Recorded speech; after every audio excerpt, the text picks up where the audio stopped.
पूर्वी लद्दाख में बीते कई महीनों से चल रहे गतिरोध के बीच चीन भारत पर फिर से दबाव बनाने की कोशिश कर रहा है। कड़कड़ाती ठंड के बीच चीन ने लद्दाख में भारतीय क्षेत्र के सामने लगभग 60,000 सैनिकों की तैनाती की है, जिसका जवाब देने के लिए भारत ने भी एलएसी पर चीन से ज्यादा सैनिकों की तैनाती कर रखी है, ताकि ड्रैगन दोबारा यहां कोई दुस्साहस वाली हरकत ना कर सके। सूत्रों ने दावा किया है कि चीन ने अपने लद्दाख क्षेत्र में तैनाती के लिए सैनिकों को ट्रेनिंग दी थी। इसमें कुछ सैनिक तो वापस चले गए, लेकिन अभी भी यहाँ करीब 60,000 सैनिक मौजूद हैं। खबर है कि कड़ाके की ठंड को चीन के सैनिक झेल नहीं पा रहे, इसीलिए उसे अपने सैनिकों को बार बार बदलना पड़ रहा है। इसके अलावा चीन ने भारतीय सेना पर नजर रखने के लिए अपने हिस्से में पहाड़ी चोटियों पर हाईटेक उपकरणों को तैनात किया है। मीडिया रिपोर्ट्स की माने तो पैंगोंग तसो लेक में अपने क्षेत्र पर चीन एक पुल का निर्माण कर रहा है, जिसका मकसद यह है कि चीन सेना भारतीय सेना तक जल्दी पहुंच सके। अभी उसे यहां तक पहुंचने में 200 किलोमीटर का फासला तय करना पड़ता है।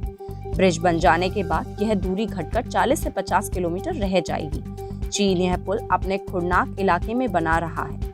इसी इलाके में चीन कुछ नई सड़कें भी बना रहा है, जिसका फायदा उसे सैनिकों और हथियारों लाने ले जाने में करेगा। चीन की किसी भी उत्सावे वाली कार्रवाई का जवाब देने के लिए भारतीय सेना पूरी तरह से तैयार है, जिसके तहत राष्ट्रीय राइफल और आतंकवाद निरोधी दस्ते व पूर्वी मोर्चे के लद्दाख थिएटर को तैनात किया गया है। किसी भी तनाव वाले बंदूक पर जरूरत के समय सैनिकों की आवाजाही के लिए भारतीय सेना ने अपने सभी पर्वतीय दरों को खुला छोड़ा हुआ है। सूत्रों ने बताया है कि दोनों पक्ष एक दूसरे के सैनिकों की आवाजाही पर नजर रखने के लिए बर्फ जोन में खड़ी संख्या की निगरानी ड्रोन की तैनाती करे हुए हैं।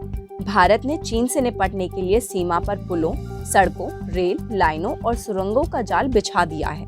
उत्तरी सीमाओं के साथ बुनियादी ढांचों का विकास व्यापक तरीके से किया जा रहा है, जिसमें सड़कें, सभी मौसम में संपर्क के लिए सुरंगें, रणनीति, रेलवे लाइन, ब्रह्मपुत्र और अतिरिक्त पुलों और ईंधन के गोले बारूद का भंडार शामिल है।